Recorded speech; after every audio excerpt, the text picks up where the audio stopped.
आए दिन हमारे टंडवा में दुर्घटनाएं घट रही हैं। हर दिन मौत का तांडव वहां पे हो रहा है। सरकार की दृष्टि ही नहीं है कि विकास का कार्य कर सके। तो जब औद्योगिक नीति नहीं बनेगी तो फिर उद्योगों का विकास कैसे हो।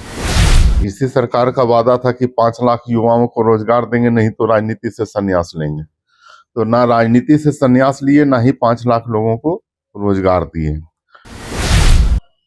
उसके बाद इनका जो स्मार्ट मीटर लगा हुआ है, स्मार्ट मीटर तो ऐसा स्मार्ट मीटर है कि भाई एक बार आदमी लगाने से सोचता है कि अगर हम लगाएंगे तो 100 रुपया के बदले 1 लाख रुपया भरना पड़ जाएगा। नारा था कि जल बचाओ, जंगल बचाओ, जमीन बचाओ। जल जंगल जमीन, न जल बच रहा है, न जंगल बच रहा है, और ना ही जमीन बच रही है। लेकिन एक कहावत है कि चिराग तले अंधेरा, वही कहावत हमारे टंडवा के लिए भी चरितार्थ हो रही है। एक औद्योगिक नीति नहीं बन पाई है झारखंड में कि औद्योगिक नीति बने झारखंड की, लेकिन ये सरकार सुनने का नाम ही नहीं ले रही है। और अनियंत्रित हाईवा या कोल वाहनों का परिचालन, ये भी, इस पर भी सरकार को विचार करना चाहिए। ये सरकार कहती है कि हमने आदिवासियों के हित की बात करी है, तो आज आदिवासी भी तो आंदोलन करने के लिए उतारू हैं। भारत के भूखंड पर झारखंड एक ऐसा राज्य है जिस राज्य को मिनरल्स के लिए लोग जानते हैं। अनेकों उद्योग इस राज्य में लगे इस राज्य के बनने के बाद, लेकिन यहां के नौजवान आज भी बेरोजगारी, विस्थापन और तमाम मुद्दों का दंश जो है वो झेलते हुए दिखाई देते हैं। हमारे साथ बातचीत करने के लिए इस विषय पर सिमरिया विधानसभा के विधायक कुमार उज्जवल हैं। सीधे जुड़ते हैं और बातचीत करते हैं। सर, झारखंड एक ऐसा राज्य है और जिस जिले से आप आते हैं, चतरा जिला, सिमरिया विधानसभा, जिसे लोग औद्योगिक नगरी के तौर पर जानते हैं, लेकिन हम झारखंड के परिप्रेक्ष्य में यह जानना चाहते हैं कि जो मिनरल्स इस धरती में है, वहां के लोगों की जो हालात है, जो दंश झेल रहे हैं, आखिर क्या कारण मानते हैं उसका? देखिए, आपका सवाल बहुत ही सही सवाल है कि हमारा टंडवा क्षेत्र औद्योगिक विशेषताओं से परिपूर्ण है। वहाँ पे मिनरल्स पाए जाते हैं और टंडवा में इतनी खनिज संपदा है कि उससे पूरा देश चल सकता है। लेकिन एक कहावत है कि चिराग तले अंधेरा, वही कहावत हमारे टंडवा के लिए भी चरितार्थ हो रही है। और इसका सबसे बड़ा कारण ये है कि एक औद्योगिक नीति नहीं बन पाई है झारखंड में, जिसका खामियाजा पूरे झारखंड के लोग भी भुगत रहे हैं। दूसरी बात यह है कि झारखंड सरकार को इससे मतलब भी नहीं है, क्योंकि झारखंड सरकार को बार बार हम लोगों ने भी विधानसभा में आवाज उठा करके ये एहसास दिलाने का काम किया कि औद्योगिक नीति बने झारखंड की, लेकिन ये सरकार सुनने का नाम ही नहीं ले रही है। तो जब औद्योगिक नीति नहीं बनेगी तो फिर उद्योगों का विकास कैसे हो पाएगा। आज भी झारखंड में कई ऐसे उद्योग हैं जो बंद पड़े हैं। सरकार उस ओर ध्यान नहीं दे रही है और सरकार का सिर्फ एक ही योजना जो यहाँ पे झारखंड में चल रही है, वो भी कहिए तो लड़खड़ाती हुई योजना चल रही है, जिसका नाम है मैया सम्मान योजना। सरकार सारा पैसा उसी में झोंक दे रही है, सरकार सारा ताकत उसी में झोंक दे रही है। सरकार की दृष्टि ही नहीं है कि विकास का कार्य कर सके। तो इस में झारखंड के लोग त्राहिमाम हो रहे हैं और ये वस्तु स्थिति है। आए दिन हमारे टंडवा में दुर्घटनाएं घट रही हैं। हर दिन मौत का तांडव वहां पे हो रहा है। हम लोगों ने बहुत पहले से ही आवाज उठानी शुरू की थी। हमारे पहले से भी जो लोग थे, विधायक थे, उन्होंने भी आवाज उठाई। मैं भी आवाज उनका उठाते आ रहा हूं, लेकिन सुनवाई नहीं हो रही। अगर ये एक ठोस नीति बनती कि जो टोल वाहनों का जो परिचालन होता है वो सही से हो रहा है या नहीं हो रहा है। स्पीड ब्रेकर की अभी मांग है, स्पीड ब्रेकर वहां पे उपलब्ध है या नहीं है, स्पीड कंट्रोलर उपलब्ध है या नहीं है। दूसरी चीज है कि जो हाईवा या कोल वो वाहनों का परिचालन करते हैं, ऐसे लोग चलाने में परिपक्व हैं या नहीं, ड्राइविंग लाइसेंस उनके पास है या नहीं है। दूसरी चीज है कि अभी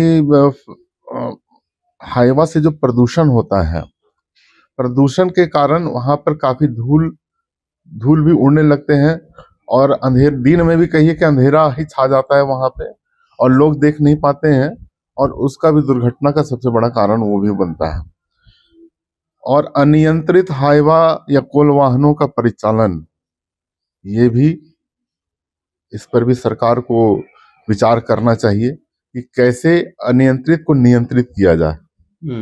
इस पर सरकार कोई कदम नहीं उठा रही है। झारखंड में अगुआ सरकार कही जाने वाली जो इंडिया गठबंधन की सरकार है, वो तो बड़े बड़े दावे करती है, बड़े बड़े वादे करती है, लेकिन अगर हम 32,623 गांवों की हम बात करें, 3,455 पंचायतों की बात करें, तो हर जगह पर वहां के जो स्थानीय भूरैयत हैं, जो गांव घर में रहने वाले लोग हैं, वो सड़क पर आंदोलन करते हुए दिखाई देते हैं। आखिर वो अगुआ सरकार धरातल पर क्यों दिखाई नहीं दे रही है?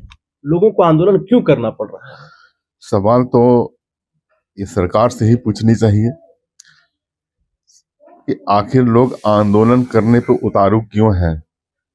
ये सरकार कहती है कि हमने आदिवासियों के हित की बात करी है, तो आज आदिवासी भी तो आंदोलन करने के लिए उतारू हैं। ये सरकार कहती है कि हम युवाओं को रोजगार देंगे। इसी सरकार का वादा था कि 5 लाख युवाओं को रोजगार देंगे, नहीं तो राजनीति से संन्यास लेंगे। तो ना राजनीति से संन्यास लिए, ना ही 5 लाख लोगों को रोजगार दिए। तो युवा तो उस सड़क पे उतरेगा ही ना, वो तो मांग करेगा ही ना। उसने वोट दिया है, उसका अधिकार है मांग करने, लेकिन युवाओं के प्रति सरकार गंभीर नहीं है। दूसरी चीज है कि इस सरकार में एक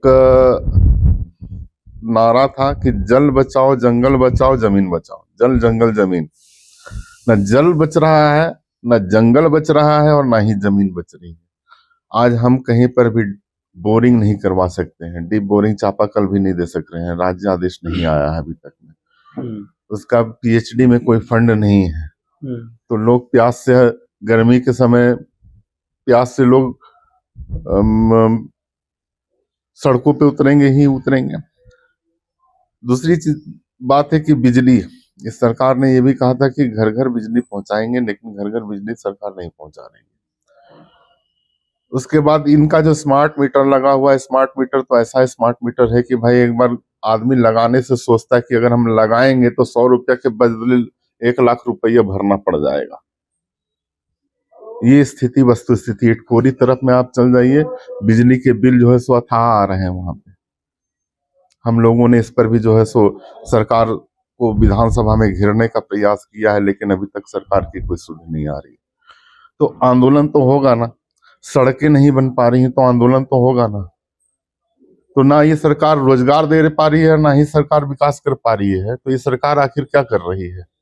झारखंड की वो पुलिस जिसका टैग लाइन है सेवा ही लक्ष्य, लेकिन उसी पुलिस के खिलाफ देखिए, जहां पर औद्योगिक क्षेत्र है, जहां पर उद्योग लगे हुए हैं, जहां पर कोयले का खनन हो रहा है, अब्रक का खनन हो रहा है, एरोर का खनन हो रहा है, वहां के लोग जो हैं उस पुलिस को लेकर के लगातार जो है वो कहीं ना कहीं सवाल उठाते रहते हैं कि पुलिस जिस सेवा की लक्ष्य की भावना लेकर के हमारे बीच आती है, वो कंपनी के हित में दिखाई देता है, कंपनी के लिए वो काम करती है। और हम लोग जब आवाज उठाते हैं, ना तो कोई नोटिस देता है, न तो किसी प्रकार की एफआईआर होती है, रात के अंधेरे में हमारे घर पे दस्तक देती है और हमारे पति को, हमारे पत्नी को, हमारे बच्चों को उठा करके सलाखों के पीछे भेज देती पहले एक लक्ष्य था पुलिस प्रशासन का, सेवा ही सेवा का लक्ष्य, अब है मेवा का लक्ष्य। तो जब मेवा का लक्ष्य रहेगा तो निश्चित तौर पे ये सारी स्थितियां तो उत्पन्न होंगी ही होंगी।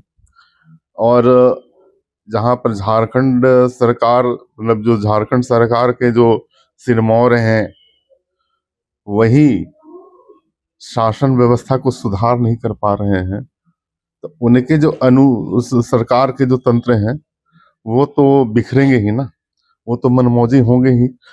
जब हमारा जिस झारखंड का मुखिया ही टाइट नहीं रहेगा तो मुखिया के साथ चलने वाले लोग टाइट कैसे होंगे?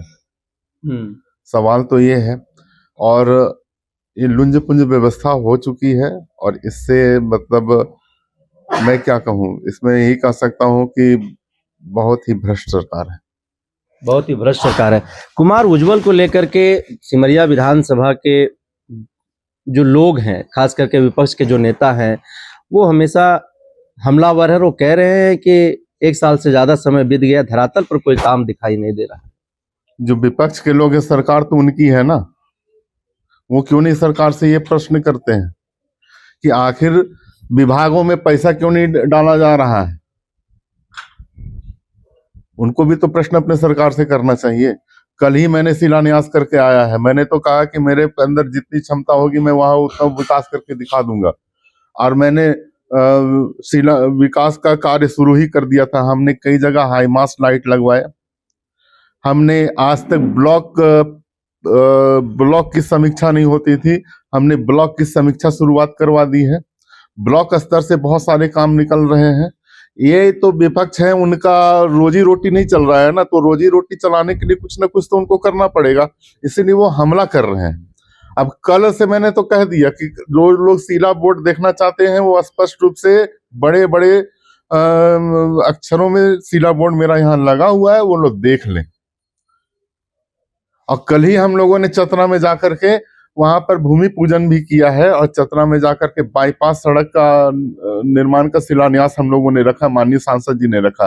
कल मैंने पथलगड्डा में सामुदायिक भवन के निर्माण का भूमि पूजन किया है, शिलान्यास किया है उसका।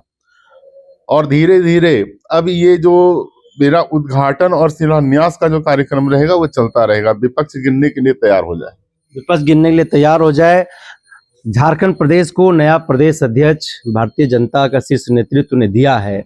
आदित्य साहू झारखंड के नए प्रदेश अध्यक्ष बने हैं, कैसे देख रहे हैं और क्या कुछ बदलाव होने की जो है आप लोग आशंका जता रहे हैं? देखिए, सबसे पहले तो हमारे आदित्य प्रसाद साहू जी झारखंड प्रदेश के प्रदेश अध्यक्ष बने भारतीय जनता पार्टी के।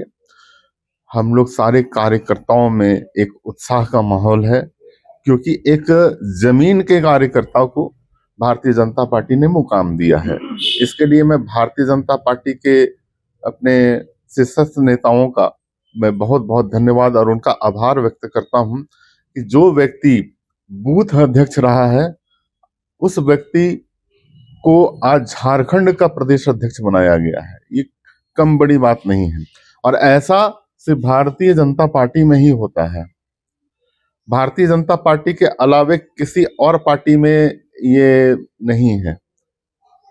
आप कोई और पार्टी भी उलट करके देख लीजिए, इतिहास उनका उलट करके देख लीजिए कि अध्यक्ष कौन रहेगा, उपाध्यक्ष कौन रहेगा, सारे पार्टी परिवार केंद्रित पार्टी है। लेकिन ये भारतीय जनता पार्टी जो है वो कार्यकर्ता केंद्रित पार्टी है, कार्यकर्ताओं पर निर्भर है। कार्यकर्ता, हमारे भारतीय जनता पार्टी का एक ही नारा है, कार्यकर्ता ही संगठन की रीढ़ है और कार्यकर्ता को मुकाम देना भारतीय जनता पार्टी ने मुकाम देने का काम किया है। और बहुत सबसे बड़ी बात तो ये चीज है कि जो हमारे आदित्य प्रसाद साहू जी हैं वो संगठन को उन्होंने बहुत ही करीबी से देखा है और संगठन के वो मर्म को जानते हैं, संगठन को कैसे चलाना चाहिए वो जानते हैं और उनके नेतृत्व में निश्चित